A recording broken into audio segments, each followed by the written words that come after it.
Chapter 6. It had happened at last. The expected message had come. All his life, it seemed to him, he had been waiting for this to happen. He was walking down the long corridor at the ministry, and he was almost at the spot where Julia had slipped the note into his hand, when he became aware that someone larger than himself was walking just behind him. The person, whoever it was, gave a small cough, evidently as a prelude to speaking. Winston stopped abruptly and turned. It was O'Brien. At last they were face to face, and it seemed that his only impulse was to run away. His heart bounded violently. He would have been incapable of speaking. O'Brien, however, had continued forward in the same movement, laying a friendly hand for a moment on Winston's arm, so that the two of them were walking side by side. He began speaking with the peculiar grave courtesy that differentiated him from the majority of inner-party members. "I've been hoping for an opportunity of talking to you," he said. "I was reading one of your Newspeak articles in the Times the other day. You take a scholarly interest in Newspeak, I believe?" Winston had recovered part of his self-possession. "Hardly scholarly," he said. "I'm only an amateur. It's not my subject. I've never had anything to do with the actual construction of the language." "But you write it very elegantly," said O'Brien. "That is not only my opinion. I was talking recently to a friend of yours, who is certainly an expert. His name has slipped my memory for the moment." Again Winston's heart stirred painfully. It was inconceivable that this was anything other than a reference to Sim. But Sim was not only dead, he was abolished, an unperson. Any identifiable reference to him would have been mortally dangerous. O'Brien's remark must obviously have been intended as a signal, a code word. By sharing a small act of thought-crime, he had turned the two of them into accomplices. They had continued to stroll slowly down the corridor, but now O'Brien halted. With the curious, disarming friendliness that he always managed to put into the gesture, he resettled his spectacles on his nose. Then he went on.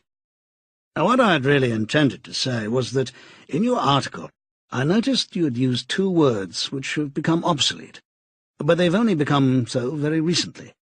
Have you seen the 10th edition of the Newspeak Dictionary?" "No," said Winston. "I didn't think it had been issued yet.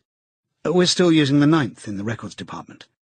"The 10th edition is not due to appear for some months, I believe, but a few advance copies have been circulated. I have one myself. It might interest you to look at it, perhaps." "Very much so," said Winston, immediately seeing where this tended. "Some of the new developments are most ingenious. The reduction in the number of verbs, that's the point that will appeal to you, I think. Let me see, shall I send a messenger to you with the dictionary? But I'm afraid I invariably forget anything of that kind. Perhaps you could pick it up at my flat at some time that suited you. Wait, let me give you my address." They were standing in front of a telescreen. Somewhat absent-mindedly, O'Brien felt two of his pockets, and then produced a small leather-covered notebook and a gold ink pencil.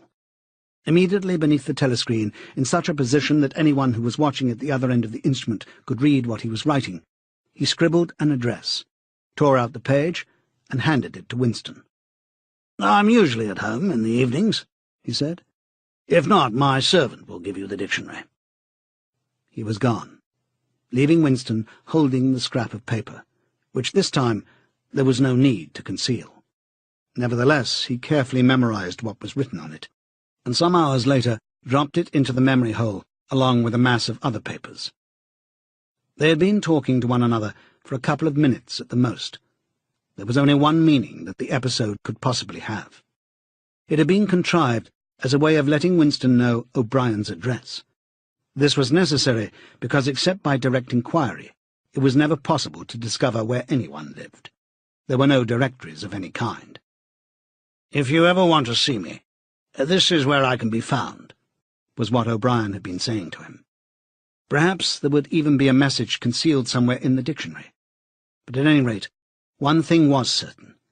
The conspiracy that he had dreamed of did exist, and he had reached the outer edges of it. He knew that sooner or later He would obey O'Brien's summons. Perhaps tomorrow, perhaps after a long delay. He was not certain. What was happening was only the working out of a process that had started years ago. The first step had been a secret, involuntary thought. The second had been the opening of the diary. He had moved from thoughts to words, and now from words to actions. The last step was something that would happen in the Ministry of Love. He had accepted it. The end was contained in the beginning. But it was frightening. Or more exactly, it was like a foretaste of death, like being a little less alive. Even while he was speaking to O'Brien, when the meaning of the words had sunk in, a chilly, shuddering feeling had taken possession of his body. He had the sensation of stepping into the dampness of a grave. And it was not much better because he had always known that the grave was there and waiting for him.